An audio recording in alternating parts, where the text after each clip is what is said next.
Futebol de Verdade com António Tadeia.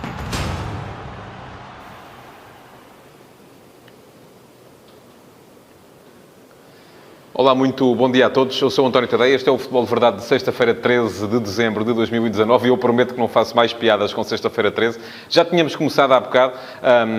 Houve aqui um problema técnico que quem estava a ver no YouTube estava a ver bem, quem estava a ver no Instagram também, mas quem estava a ver no Facebook não, e por isso mesmo temos que recomeçar esta edição número 98 do Futebol de Verdade. Estamos quase a chegar às 100. Bom, hoje na agenda temos Liga Europa, temos a revisão dos jogos de ontem de Futebol Clube do Porto, Sporting Clube Braga e Vitória Sport Clube, nos quais resultou o apuramento do Futebol Clube do Porto, a juntar-se então a Sporting Clube Braga e Benfica, que caiu da Liga dos Campeões, e Portugal vai estar representado por 4 equipas nos 16avos de final da Liga Europa. É o maior contingente nacional da competição, mais uma vez a provar que esta é que é a competição para os clubes portugueses, a Liga dos Campeões, enfim, pode ser um entretém, uma forma de ganhar dinheiro, e mas depois chega a um ponto em que, se querem ganhar alguma coisa, tem que ser mais por aqui. Bom, tenho que vos lembrar que podem fazer perguntas. Quem estiver a ver em direto esta emissão, seja no YouTube, no Facebook ou no Instagram, pode deixar perguntas nas caixas de comentários,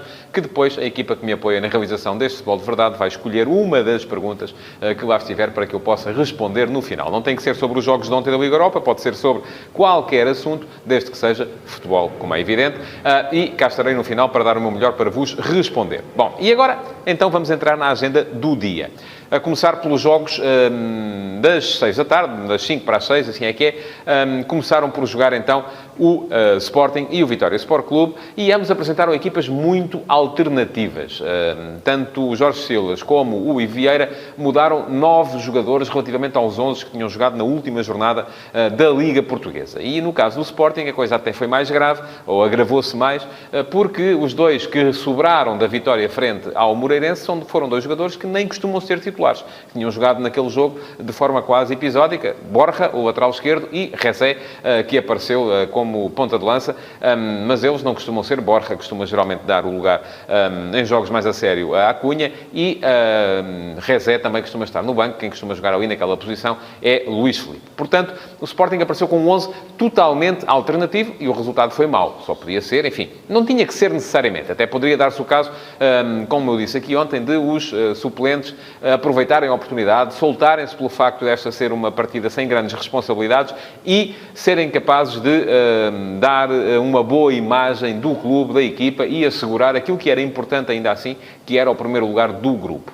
Não conseguiram, foram ultrapassados de forma clara por uma equipa do LASK, que me parece que é a melhor equipa do grupo e por isso mesmo ficou em primeiro lugar. Já tinha deixado boa impressão no jogo em Alvalade, que perdeu, mas de forma injusta. Voltou a deixar boa impressão no jogo de ontem, embora contra um Sporting muito, muito fraco. E, além disso, conseguiu somar 4 pontos em 6 nas 2 partidas frente ao PSV Eindhoven. Portanto, o LASK justificou perfeitamente o primeiro lugar, quanto ao Sporting foi, de facto, demasiado fraco para ser verdade. Eu percebo a ideia de Jorge Silas, que é, neste momento, o primeiro lugar ou o segundo lugar, enfim, mesmo ficar em segundo, e o Sporting é a única das 4 equipas portuguesas presentes no sorteio de segunda-feira que vai estar no pote 2, que não vai ser cabeça de série, mas mesmo ficando em primeiro, haveria muita gente de muita qualidade no pote 2, embora menos gente do que há naturalmente no pote 1.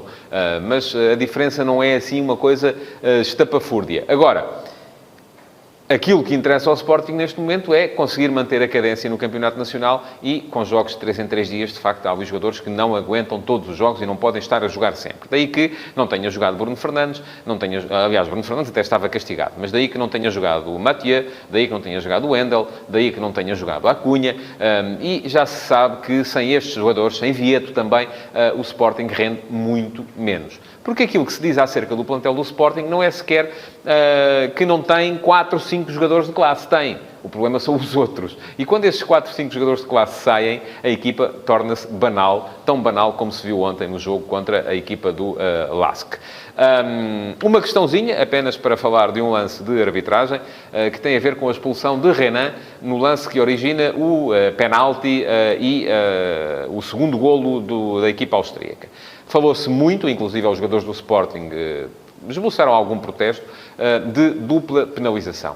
Não se aplica esse caso neste lance. Eu vou explicar porquê. A questão da dupla penalização aplica-se quando o jogador que faz a falta tenta jogar a bola. Ora, não foi isso que Renan fez.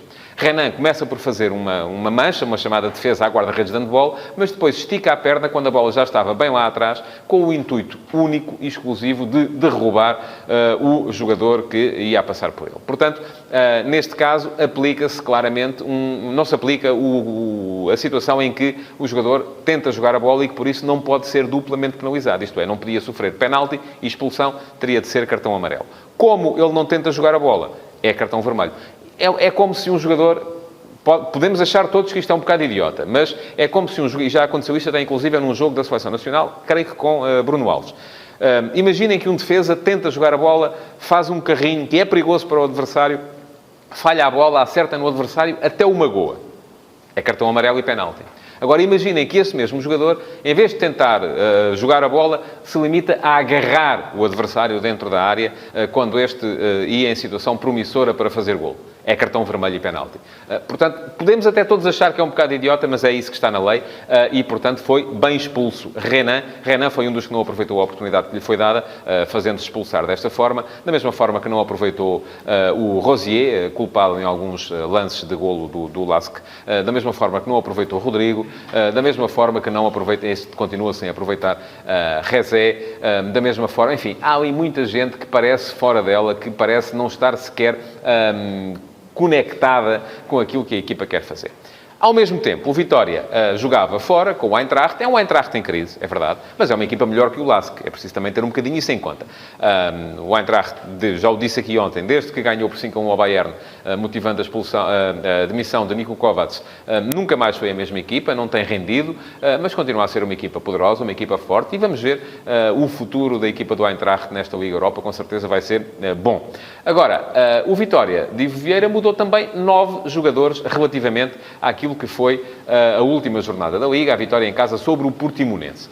Manteve o central Pedro Henrique e manteve o centrocampista PP. É verdade que manteve 2 jogadores que são mais fulcrais no 11 do que são os 2 jogadores que Silas tinha mantido. E isso permitiu, de certa forma, ao Vitória manter também alguma identidade. Mas a questão que se coloca é que aqueles 9 que entraram tiveram melhor rendimento do que os 9 que entraram na equipa do Sporting. E o Vitória colocou-se a ganhar, sofreu 2 golos, não desistiu e depois, sim, já com alguns jogadores habitualmente titulares em campo, na ponta final da partida, acabou por conseguir uma virada e chegar à vitória por 3-2.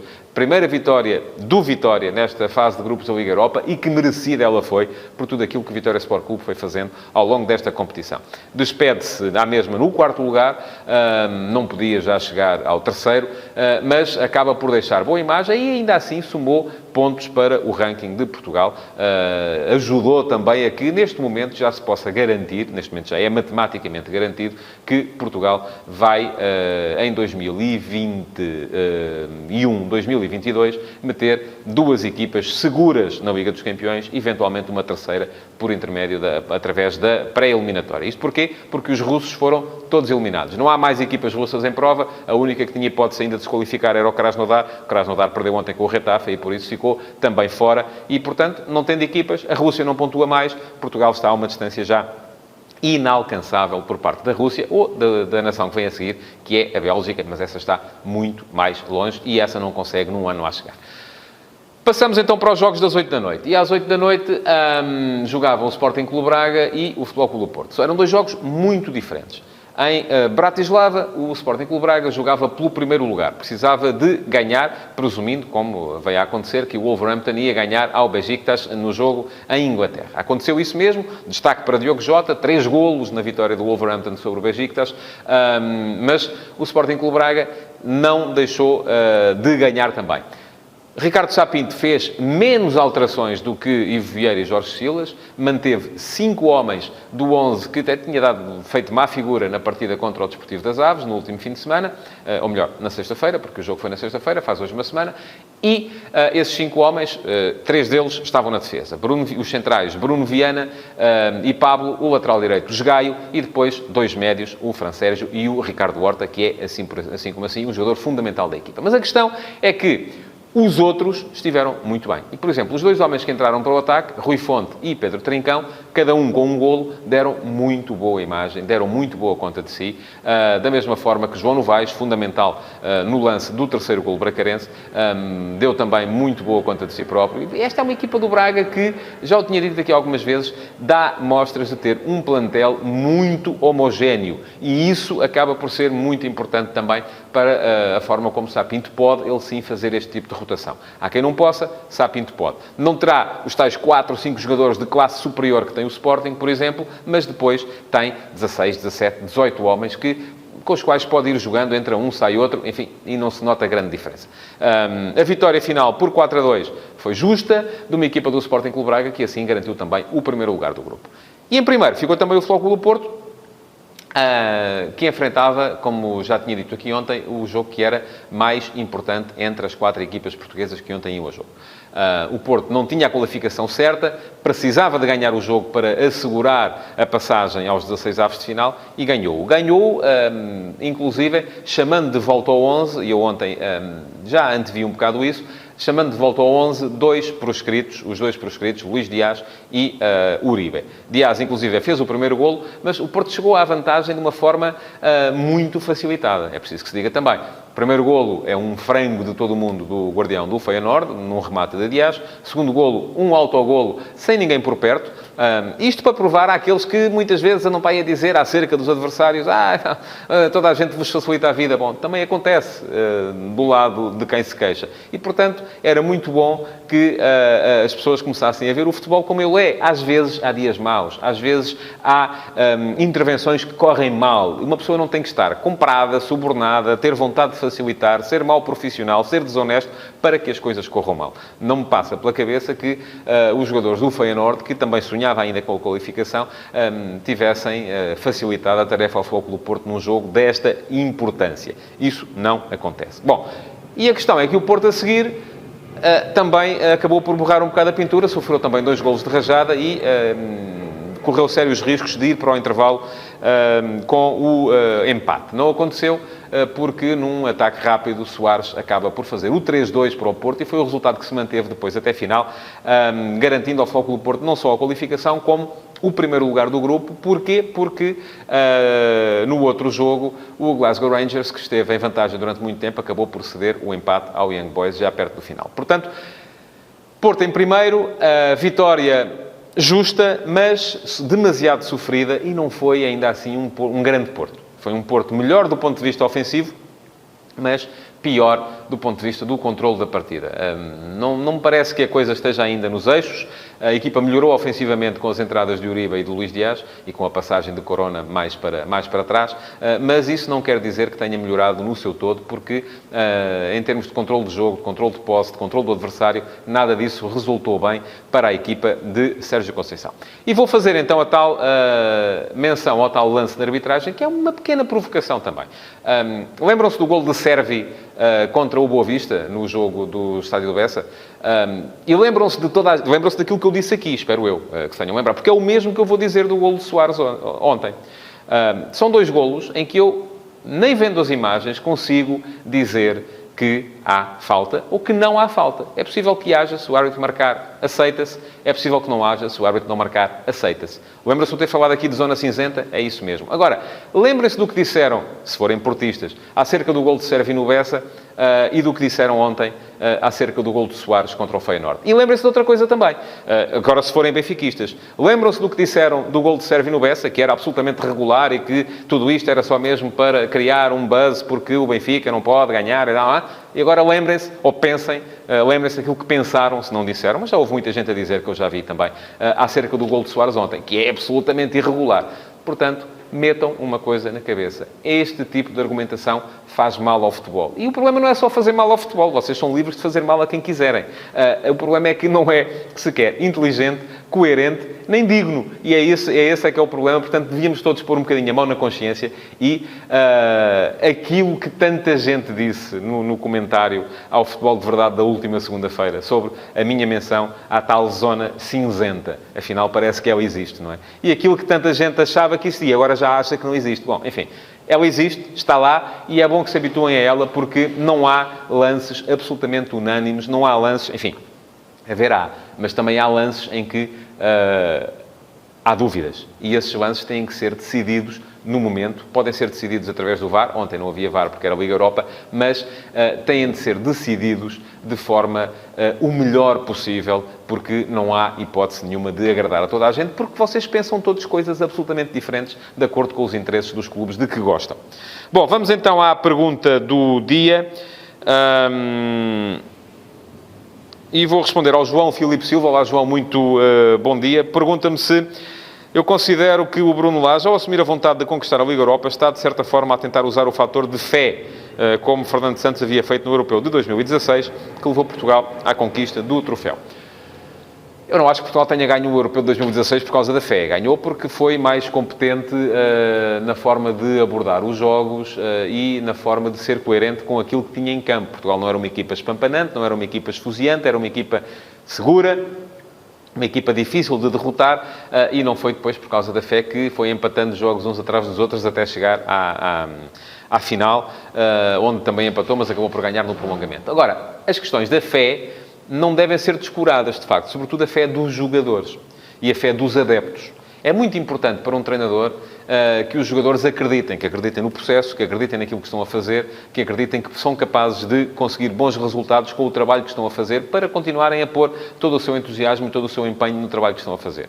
E é muito importante que os adeptos acreditem também na equipa, porque se não acreditarem não aparecem, se não aparecerem não há apoio. Os próprios jogadores acabam por ficar também eles um bocadito mais desmotivados se não tiverem gente a puxar por eles nas bancadas. Portanto, eu acho que Bruno Lage, quando fala nisso, sim, pode estar a querer motivar os jogadores, entusiasmar os jogadores, motivar e entusiasmar os adeptos, mas também eu creio que há ali alguma esperança, e fé e esperança podem parecer a mesma coisa, mas são coisas ligeiramente diferentes, alguma esperança de que o Benfica tenha grupo de jogadores capaz de chegar longe nesta Liga Europa. Não vai ser fácil, há ali equipas muito fortes também, mas é preciso que se diga que em condições normais, equipas como a equipa atual do Benfica e do Futebol Clube do Porto, enfim, o Sporting Clube Braga, já tenho mais dúvidas, possam aspirar a chegar longe na Liga Europa e, quem sabe, até inclusive a chegar a uma final e a ganhá-la. Vamos ver. Depende também muito daquilo que for a luta interna, a luta no campeonato e daquilo que for o investimento de Bruno Lage e de Sérgio Conceição nos jogos da Liga Europa, porque tenho muitas dúvidas que seja possível lá chegar a jogar com segundas figuras, como ontem fizeram 3 das 4 equipas portuguesas implicadas nos jogos. E pronto, chegamos ao fim do Futebol de Verdade de hoje. Queria agradecer-vos por terem estado aí desse lado e pedir-vos que reajam, que coloquem o vosso like, que partilhem este Futebol de Verdade e que comentem, mesmo que já não possa a vossa pergunta ser respondida em direto na emissão de hoje. Além disso, se puderem, subscrevam o podcast do Futebol de Verdade, que assim recebem lá uma notificação sempre que houver uma nova emissão. Mais uma vez, muito obrigado, bom fim de semana, vejam futebol e até segunda-feira. Futebol de Verdade, em direto de segunda a sexta-feira, às 12h30.